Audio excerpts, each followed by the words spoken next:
ubona umuntu asoma Bibiliya atabona wari ubizi ndabibasigurira impamvu byabaye ni kugira ngo ku munsi w'urubanza Imana izigutsinde kuko uzogenda kubwira Imana ati Imana je nadandaza alimentation muri ville sinaronka umwanya wo gusenga Imana izoshikubaza ati mbega wewe ko nakuye umuntu atabona kumuzinda ndamuzana kuri limitere ndaguha amahera ya bisi kugira ngo muhure nawe mbega amajambo yavuga yarayukuri ntiyarayukuri ushobwira Imana ati yarayukuri sawa ko yarayukuri wumviye bingahe mu byo yavutse urumva ko uzocubura ico wishura kubera iki Imana yarumyitse abakomeye murabatuka ngo ninzari bazanye ubu rero gutaturaba Imana ikigushumuwa kubera iki gikuru nuko kwihana asinje kwiyerekana ngo mubone ko ndumuhinga ko nize kaminuza no mutekinologiste oyaye itanguriro ry'ubwenge no kubaha Imana shaka umenya icongereza umenya igifaransa ukore mu biro kanaka utazwi n'Imana byose ni ubusa manzi umenyekane mu Mana ha muronyi itunga ry'isi uno mu Israel mukabasha uno munsi umwana w'umuntu uramugurira inyama ngo ni kubonane ukamuha inyama z'ibitunguru neza ziri ya kompanye ukamugurira ragu ejo asanze bagufashe niwe atangura kuvuga ngo kubita iyonga kandi waramugaburiye ugasanga umuntu wagaburiye wigishije amashuri niwe ariko aragusuzugura akakugaya kandi waramusurihiye amashuri ibyo bihora biba ntibihora bibaga yemwe ndabeshega yemwe ibyo ntibiba ugasanga utunze umuntu uramuguriye minervare uramwigishije ejo aronse imodoka akagutaka ibyondo kandi ari wamugaburiye akakubwira akakwandagaza mu bantu yuko atani cogeze mu marira abantu barahemuka Imana yonyene nidahemuka semena amena humuka bwira mugenza uti humuka mubwire mubwira humuke kuko abantu barahemuka ndakubwire hamwe wo kwizera isi wotana amarira gusa mugaba ni wizera Imana uzotana umunezero nasubiramo kandi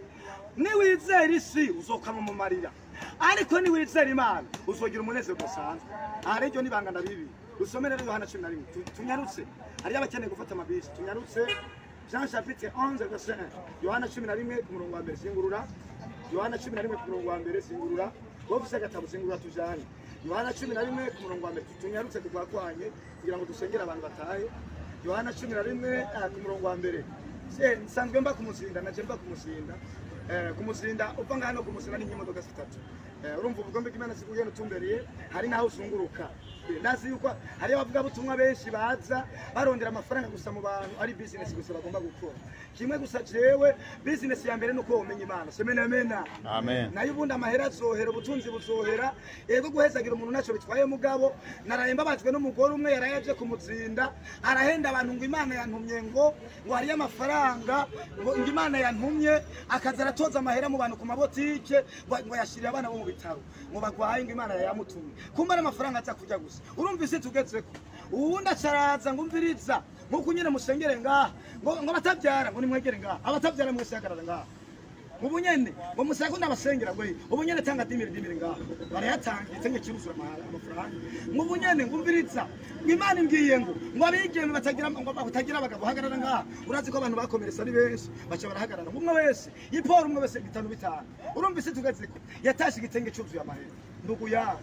n'ubworo nk'ingungu byuzuye amafaranga mugabo y'amafaranga akaba adaciye mu kuri shaka ushinge batiki zohenuka ubake etaje zohenuka mugabo shaka uronye igihumbi giciye mu kuri ico gihumbi kizokubyarira umusaruro semena amena amen rivuye ko tuvugana kuri bene data ego umugisha sinda wansi mugo umugisha uciye mu guhenda abantu ni mubi uwo mugisha nacumara we nimba byakunaniye kuvuga ubutumwa reka abandi babikore basenga mu kuri no mu mwema none wibaza Imana irinzi yagurusa umugaye bavuga ubutumwa wibaza yuko mu bakomeye Imana itabonye yuko byayangana Imana igomba ice mu mpande zose kugira ngo ntazagira umuntu abwira Imana ati warandenganije wowe nyene witore nimba ubona wo kwihana wo kwinjira muri 2025 wihane ihane kuko hakamaze kuba Imana yamaze gutuma intumwa zayo ushaka rero wo kwihana ubutunzi wararondeye amafiriti urajye kugomba muga nta mahoro wigeze uronka amahoro ni Yesu yatanga yonyene usenye nasoka idandaza amahoro atari Imana yonyene zire nta mahoro idandaza pasiyoni nta mahoro ariyo atari ku Mana honyene ndakunda amena semena amina amen reka dusome Yohana 11 kurongo watoye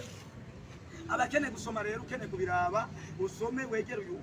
kugira ngo mujane dusome hamwe kuko ibyanditse ngandi byanditse ngaha ukene rero kubiraba uregera uyo fise kagatabo kubera no nyandika atari wosoma wowe ceteri ntambwe wegere uyu usome ibinga kubera nimwe mumenyera inyandiko inyandiko yanyu je ntayonzi mugabo je nzi no nyandiko wewe rero utazi inyandiko kugira ngo ubone ko ari ibyo hariya bose Satani ariko arahenda ngo uyo n'umwesikro ngwereka ngivyo ababwira ngo apfu ko sivyo hariya bariko bariyumvira ngo asha babone babandi baza gusamahera mu bantu sivyo byoshoboka nimba ubone ko bitoshoboka egera ngaho usome ibiri ngaha ugasanga atari ibyo usugenda muri leta uvuga ati utwirukanira no mwesikro yaje ngaha mugabo usanze ari ibyo cyo wihana mu izina rya Yesu kugira ngo kuri kumenyekana hagaragara Eliya ari imbere y'abapfumu yavuze ngo iki ubu rero ni muze tusuke kwa amazi ku bimazi rusenge turaba Imana yanyu niyiwanje iyo niko byagenze nawe rero nimba ubona ko atari ibyo egera uko musuma nuko ko ari umusuma utamufashe egera ubirabe usanze ari ibyo wihane usanze atari ibyo urumva ko wewe uzomusinze kugira ngo byose bigende neza dusome rero mu izina rya Yesu nta muntu nkeneye gusiga mwatoye mweke muze murambere cyabona kuko kugira ngo abantu bihane bemere ko ari byo bamenye ko agakiza gahari nta nyungu zisije unyeneye inyungu ya mbere no koja mu ijuru sinyeneye kuzoruha kabiri semena mena dusome birabaje kuruha kabiri urazi warababaye uri kurarondera ikitumbu cy'abana umugabo asitse mu rugo agasigara guhingona usenga Imana ugeze mu ijuru ukazahomba ngo mvinyuma sinakuzi urumva ingene bibabaje wararusha ukiri mu isi izuba riragukubita uri kuraja muri ville umuhera ugeze ngo mvinyuma sinakuzi ugaje uja mu muriro nibikakube ko mu izina rya Yesu tuwabibabaje cyane turasoma rero aravuga ngo Yesu azura Lazaro niko handitse tujani ku murongo wa mbere hariho wararwaye ni Lazaro w'i Betaniya ariko gatwaba ni wa musozi Mariya na mwene nyina Marita babakwa ariko kaburungu uwo Mariya niwe yasize umwami Yesu amavuta mota cyane ku birenge ariko gatwaba amuhanaguza umusatsi wande wiwe ariko turungu tubiri kuri wiwe turiko gahemwe naje turiko muze murambere cyabona baje uwo Lazaro yararwaye niwe musaza we abashiki biwe batuma kuri Yesu bati umugenze kwabo wa wundi ukunda aragize gute aragwaye ariko kaburungu Yesu abyumvise aravuga ati iyo ngwara siyo kumwicira kwabo ariko niyo gutuma bashimagiza iki Imana gatwabo kugira ngo n'umwana w'Imana ituma agira gute ashimagizwa ariko kaburungu soma gatatu twese ku murongo wa kangahe wa gatanu soma gatanu kandi Yesu yarakunda Marita nande na mwene nyina nande na Lazaro siko handitse yewe ariko kaburungu kuri Lazaro nuko yumvise ko agwaye asibira abantu yarari imishinga yemwe ibiri akaburungu soma ku murongo w'indwi ku murongo w'indwi hanyuma y'ibyo abwira abigishwa biwe ati dusubire Yudaya kaburungu murongo w'umunani abigishwa baramubwira bati mwigisha mana we ndiko ndafashwa mwigisha abayuda baheruka gushaka gutera amabuye none usubireyo ariko iki kabaza Yesu arabishura ati none sasa umurango si 12 ariko iki kabaza ugenda ku murango natsitara kuko abona umuco w'iki wiyishe kaburungu kariko ariko ugenda mwijoro gapfa aratsitara kuko umuco utari muri we semena mena nguvu amen uko nyene kaburungu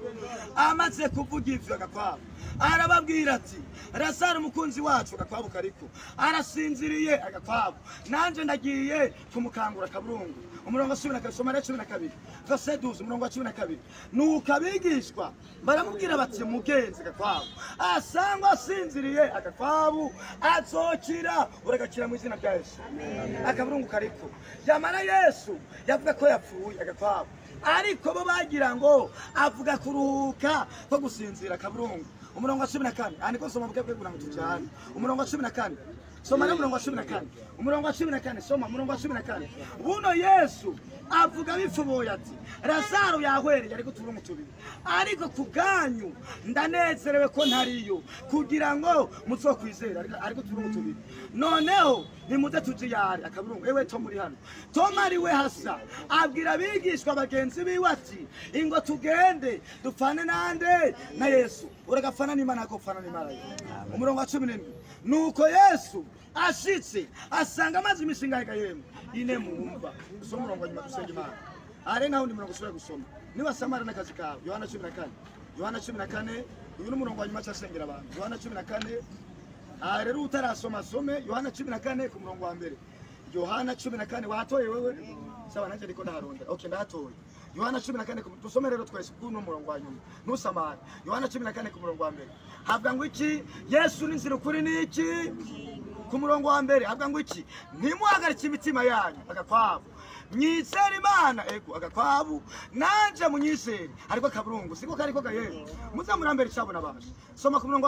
wa kabiri imuhira kwa data hari amasangaye menshi niba urimo ni wizera kandi hari agakwavu iyaba atariho mba ndabibabwiye kuko ngiye kubategurira iki ahanyu akaburungu kariko kandi ko ngiye kubategurira ahanyu nzogaruka kubajyana iwanje atahondi namwe abariho muba ariko akaburungu urakajayo mu izina rya Yesu akazumarayo umurongo wa 4 soma 4 kandi yonja muratsi inzira icyayo akaburungu ewe Tom muri hano Tom aramubwira ati aho ni kuri 5 Tom aramubwira ati mugenza agakwavu nituzi yuca agakwavu dushobora dutse kumenya inzira ariko iki kabaza soma 6 soma 6 umurongo wa 6 Yesu aramubwira ati Mana we nicewe nzira ukuri niki n'ubugingo ariko turongo turiko gayengo naje turiko nawe usiga kudira nagize gute ndabasabye amashimeshi ku Mana Imana ribahezagire Imana batabare reka rero dusenge Imana ijambo ry'Imana rirarangiye nagomba dusenge Imana mwene data mbariza mugenza tuzire guziki mubaze kandi mubaze tuzire guziki akwishure mubaze nakofa gwamwishure hindukira nakofa gwareka kumutinya hindukira mubaze ati uzire guziki akwishure mubwira akwishure mubaze atuzire guziki mubaze ati kwihana bisabiki mubaze ati kwihana bisabiki mubarire yakwishure mubarire akwishure haleluya ni kuvuga bene data nonaha niwo kwihana gasha no kwirwa ndavuga birebire kwe manika muko dusenge Imana manika ibiganza dusenge Imana nacucera watsinzwe n'urubanza manika ibiganza dusenge Imana subiramo n'ijwi rirenga ati Mwami Yesu n'ingufu Mwami Yesu marira ibyaha byanje ngirira imbabazi kwera uno mwanya nditahuye kondo umunyabyaha Mana yanje enda maramanya enda tsinzwe n'urubanza kwera uno mwanya ndasabye ikigongo ungirira imbabazi Satani yaramenze ndakora ibyaha jewe nibaza ko inosi izombumba ariko ndabonye yuko nazimiye Mana yanje ndazi gutameze nk'abantu ndakwinginze unyongera amahirwe ya nyuma yo kwitwa umwana wawe vuga ati mfuta mu gitabo cy'imanza unyandike mu gitabo cy'ubugingo guhera uno mwanya undungikire mwemwera azohora nyibutsa icyo narahiye imbere y'amaso yawe ndabisabye ndabyizeye mu izina rya Yesu Kristo umunyanazareti amashimeshi ku iyo zina Mana yacu Mana nziza Mana